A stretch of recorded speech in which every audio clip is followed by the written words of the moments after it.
Resuming debate, the honourable member for Calgary Confederation. Well, thank you, Mr. Speaker. Mr. Speaker, I do rise today to contribute to the debate on Bill C-45, which proposes to legalize recreational marijuana use here in Canada. The medicinal use of marijuana in Canada is, of course, already permitted when prescribed by a doctor, and I do support that measure. However, what we are considering here today is the recreational use of marijuana, using drugs for fun. The Health Committee, which I serve on, Mr. Speaker, heard back in September from over 100 witnesses from all across Canada and from all parts of the world. And they presented their thoughts and their concerns on a number of issues related to the legalization of marijuana. And we did hear from many who literally called marijuana a miracle drug, a miracle antidote for relieving and in some cases eliminating conditions such as epileptic seizures, migraine headaches, post-traumatic stress disorder, anxiety, depression, arthritis. I can go on. The testimony from these individuals, it was heartening, Mr. Speaker. Even hearing about the option for physicians to be able to prescribe marijuana instead of opioids such as Oxycontin and fentanyl for treating chronic pain is enough to convince many that medicinal marijuana has a place in our society.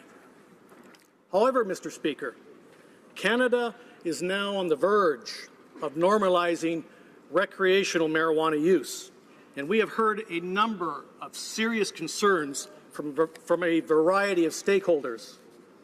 Just a couple of weeks ago, I spoke at length on Bill C-46 and the issue of drug-impaired driving. So I won't reiterate what I had said back then, but I will say that drug-impaired driving is of deep concern to many, and we heard it day in and day out in committee. But I will focus on a couple of other serious concerns. As we've heard many times, there are many studies that show that marijuana does have a negative impact on the developing brain.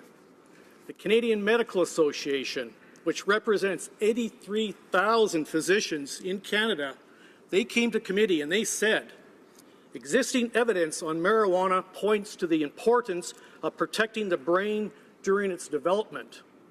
Since that development is only finalized at about 25 years of age, this would be an ideal minimum age based on currently accepted scientific evidence. And just last month, Mr. Speaker, at the World Psychiatric Association's World Congress in Berlin, the community was presented with further evidence that marijuana use by youth can facilitate the onset of schizophrenia and other psychosis conditions in certain people. Complications may include cognitive impairment, social isolation, and even suicide. Mr. Speaker, these are the doctors that are talking. These are the physicians and the scientists and the healthcare providers that are saying this. The reality is that not all our youth are aware of this body of scientific research, and so they are not making informed decisions when it comes to marijuana drug use, and that has to change. It is imperative that we inform our young people that using this drug, marijuana, will likely have serious, permanent, and negative effects on their brain and their mental health. Without question, the largest single concern that we heard in committee, in Health Committee, is that this Liberal government's complete failure to properly execute a public education campaign. In just 8 months, we will most likely have marijuana for sale as a fun recreational drug. Isn't that great?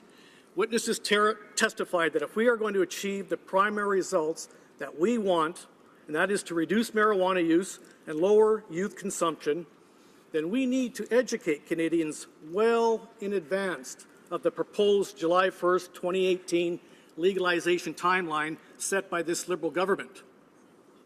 Unfortunately, there has been no real education campaign started by this government, and time is running out.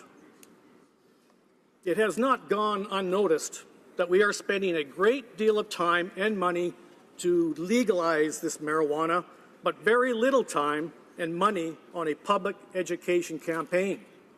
An immediate public education plan is critical.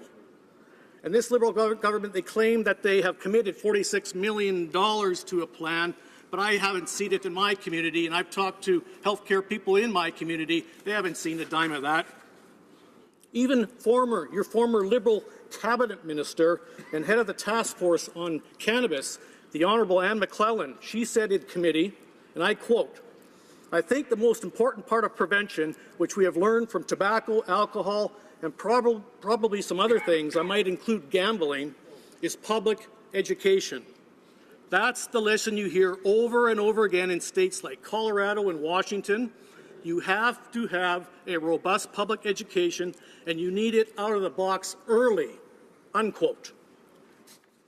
Not a single witness in committee advocated against an early and intense public education campaign, Mr. Speaker. So why is not this Liberal government starting now with this education campaign?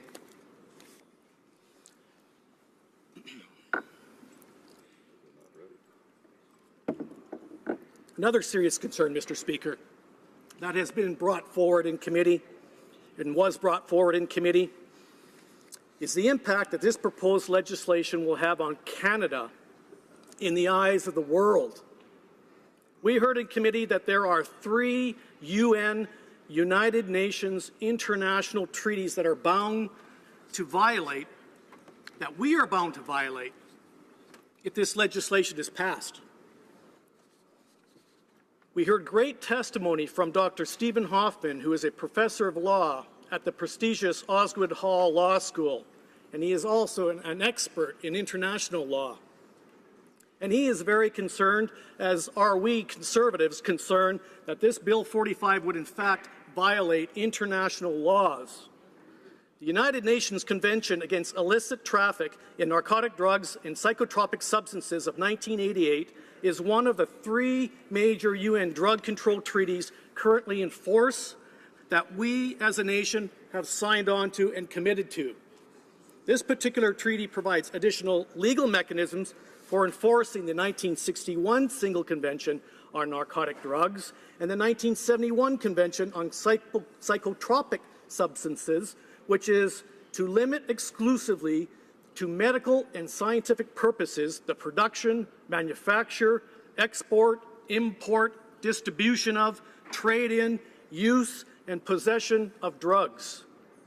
With the passing of this Bill C-45, Mr. Speaker, these 3 international UN agreements will put us in contravention.